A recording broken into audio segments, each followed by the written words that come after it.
Thank you very much. Please. I'm very happy to announce that with 0 of the Democrats' votes, the motion to proceed on health care has just passed, and now we move forward towards truly great health care for the American people. We look forward to that. This was a big step. I want to thank Senator John McCain, very brave man. He made a tough trip to get here and vote, so we want to thank Senator McCain and all of the Republicans. We passed it without one Democrat vote, and that's a shame, but that's the way it is, and it's very unfortunate. But I want to congratulate American people because we're going to give you great health care, and we're going to get rid of Obamacare, which should have been, frankly, terminated long ago. It's been a disaster for the American people. Thank you very much. Good afternoon, and thank you all for being here. It is my honor to welcome Prime Minister Saad Hariri of Lebanon to the White House. The Prime Minister and I have just concluded an extensive conversation about the challenges and opportunities facing Lebanon and its neighbors. Lebanon is on the front lines in the fight against ISIS, Al-Qaeda, and Hezbollah. The Lebanese people of all faiths are working together to keep their and you know this, and we've been discussing this at great length, their country safe and prosperous. They love their country. They're going to keep it safe and prosperous. Mr. Prime Minister, I want to commend you and your people for standing up for humanity in a very troubled part of the world. The ties between our two countries stretch back more than a century. Long, long relationships. In 1866, American missionaries founded the American University of Beirut. Now, more than 150 years later, and with ongoing American support, this university continues to educate generations of leaders in the region. Today, our two countries seek to strengthen our relationship in many ways, including the pursuit of stability, mutual prosperity, and peace. What the Lebanese armed forces have accomplished in recent years is very impressive. In 2014, when ISIS tried to invade northern Lebanon, the Lebanese army beat them back. Since that time, the Lebanese army has been fighting continually to guard Lebanon's border and prevent ISIS and other terrorists, of which there are many, from gaining a foothold inside their country. The United States military has been proud to help in that fight and will continue to do so. America's assistance can help ensure that the Lebanese army is the only defender Lebanon needs. It's a very effective fighting force. Threats to the Lebanese people come from inside as well. Hezbollah is a menace to the Lebanese state, the Lebanese people, and the entire region. The group continues to increase its military arsenal, which threatens to start yet another conflict with Israel, constantly fighting them back. With the support of Iran, the organization is also fueling humanitarian catastrophe in Syria. Hezbollah likes to portray itself as a defender of Lebanese interests, but it's very clear that its true interests are those of itself and its sponsor, Iran. I have repeatedly emphasized that Syria's neighbors in the Middle East must take responsibility for helping Syrian refugees until they can return home and rebuild their country. The Lebanese people have led the way, accepting more Syrian refugees per capita than any other nation. It's not even close. I want to thank the Prime Minister and the Lebanese people for giving shelter to those victimized by ISIS, the Assad regime, and their supporters and sponsors, and pledge our continued support to Lebanon. Since the start of the Syrian crisis, the United States has helped Lebanon support Syrian refugees with clean water, food, shelter, and health care. Our approach, supporting the humanitarian needs of displaced Syrian citizens as close to their home country as possible, is the best way to help most people. America is proud to stand with those who have the courage to stand up to terrorism and take responsibility for affairs in their own region. The reliance and resilience of the Lebanese people in the face of war and terror is extraordinary. We honor the citizens of Lebanon who are working to secure a future of peace, stability, and prosperity for their children. Mr. Prime Minister, I'm grateful that you're here today. It's a big day in our country because of the vote that you just heard about. We stood and watched the results on television before coming out, and you found it very interesting, I hope. Yes, I did. And very important. I look forward to working with you to strengthen our partnership and the enduring friendship between the American and Lebanese peoples. Thank you very much, Mr. Prime Minister. Thank you. Good afternoon. I had the honor and the pleasure to hold a very good meeting with President Trump. I appreciate his leadership and the United States leadership in the world today.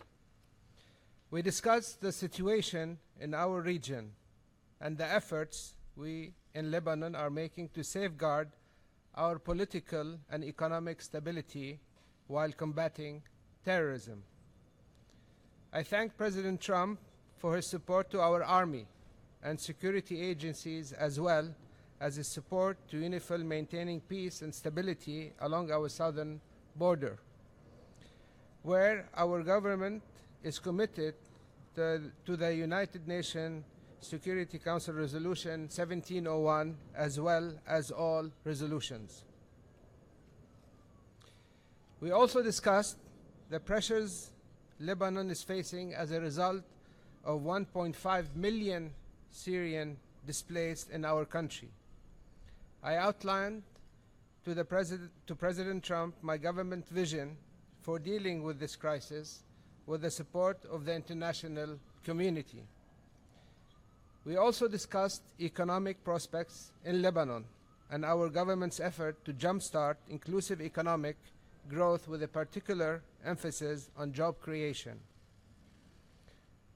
I thank President Trump and the United States of America for their support to the Lebanese people, striving to keep their country a model of moderation, dialogue, coexistence, and democratic governance in our region.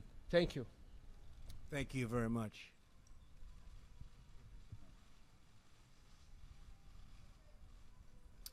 Margaret Talev, please.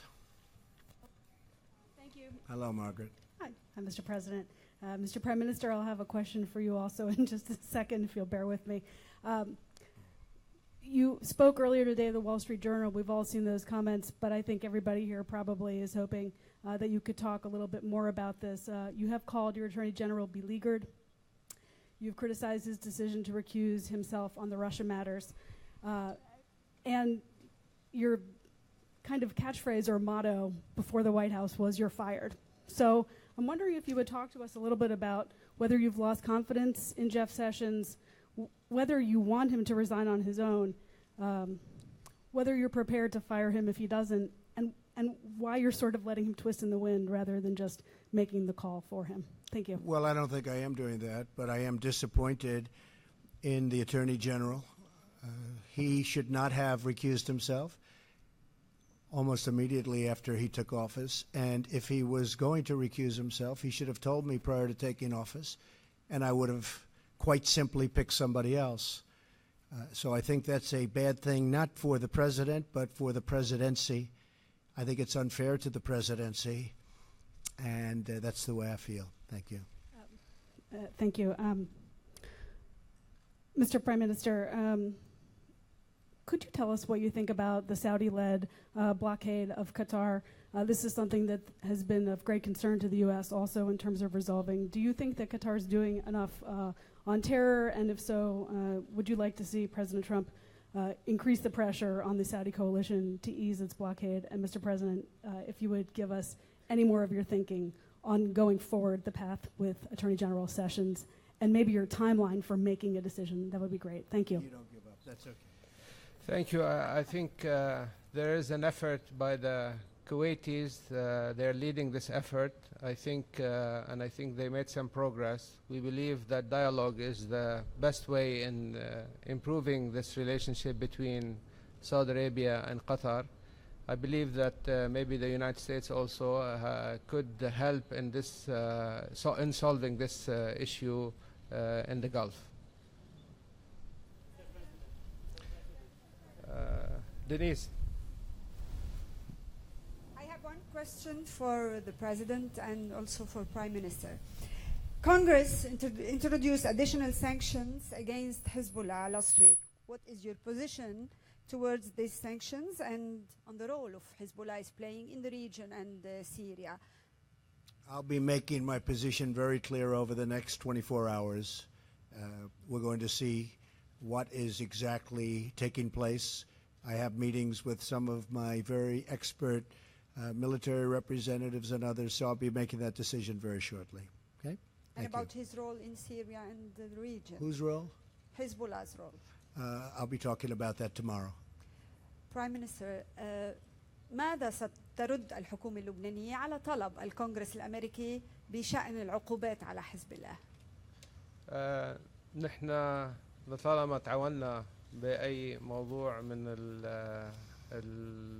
الفرض علينا عقوبات أو على البنوك اللبنانية وتعاون بين المصرف لبنان وهذه العقوبات. نحن حنستكمل يعني هذه التعاون.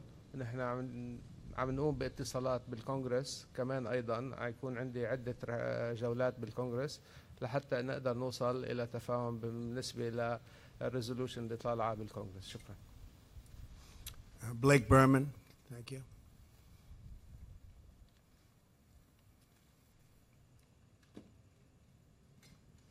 Hello, Blake. President Trump, hello, thank you. Indulge us here for a second, just to pick up where Margaret. The American people, I think, would like to know, do you feel that the Attorney General should indeed stay? Should he resign? Do you intend on why should he remain as the Attorney General? And secondly, on a separate topic, with the health care vote that just came about, still a long ways to go.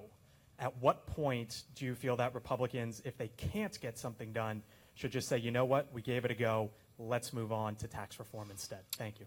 I want the Attorney General to be much tougher on the leaks from intelligence agencies, which are leaking like rarely have they ever leaked before at a very important level. These are intelligence agencies. We cannot have that happen. You know many of my views in addition to that, but I think that's one of the very important things that they have to get on with. I told you before, I'm very disappointed with the Attorney General, but we will see what happens. Time will tell. Time will tell. On health care, I'm extremely happy that we got this vote. This is, they say, if you look historically, this is the tough vote to get. Now we're all going to sit together and we're going to try and come up with something that's really spectacular. We have a lot of options and a lot of great options. And the Republican senators really went out there. It's not easy when you have 52 senators and you have a block of 48 voting against you. No matter what it is, no matter how good it sounds, it's very hard to get the kind of numbers that we got. We ended up with 51 votes, 51 to whatever. I don't know what it is. Yeah, 51 to 50. So we had two Republicans that went against us, which is very sad, I think. It's very, very sad for them. But I'm very, very happy with the result. I believe now we will, over the next week or two, come up with a plan that's going to be really, really wonderful for the American people. Obamacare is a disaster. It's failing in every front. It's too expensive. It gives horrible coverage. It was gotten by a lie 28 times. It was a lie. You can keep your doctor. You can keep your plan, all lies. And the people are sick of it.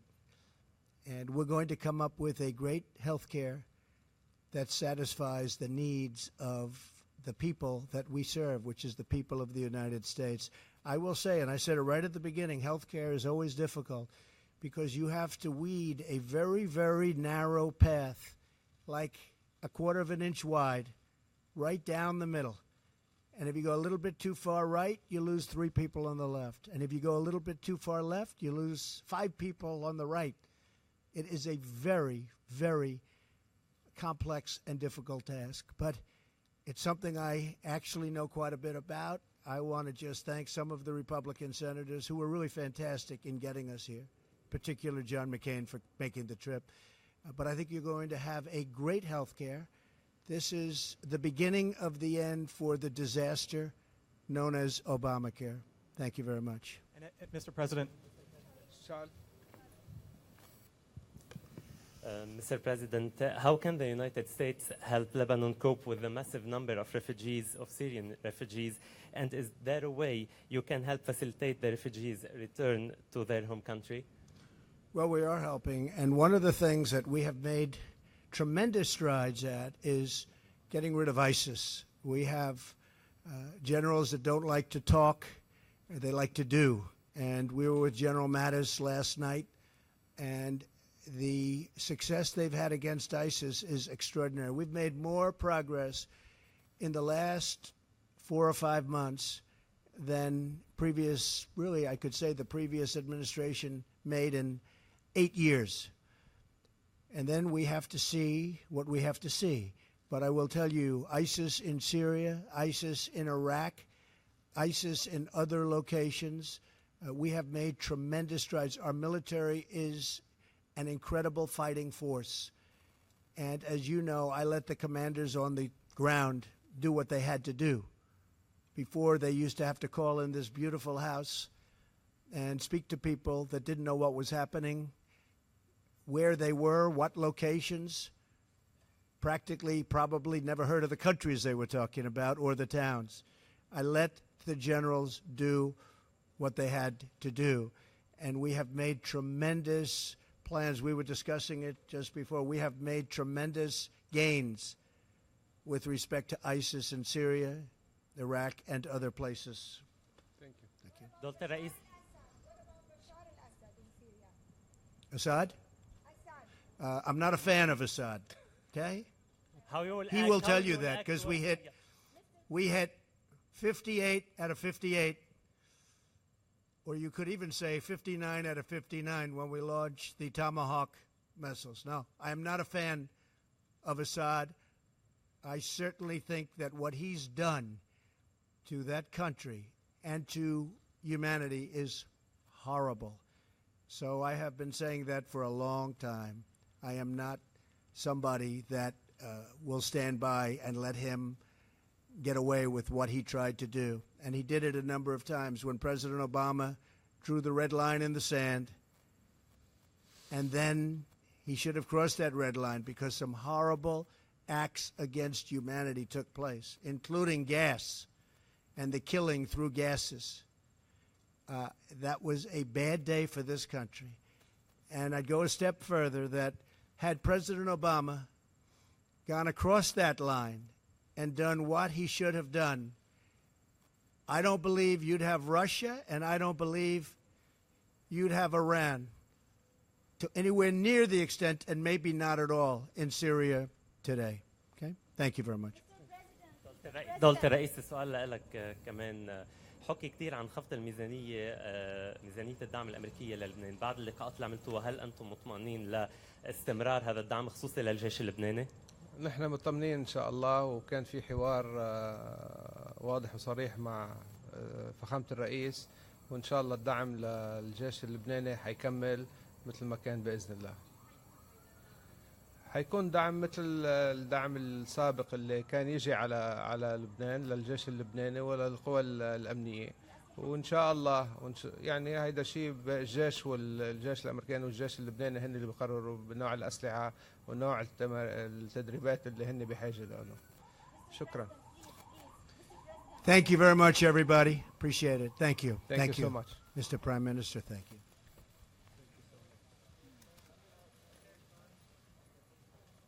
Thank you.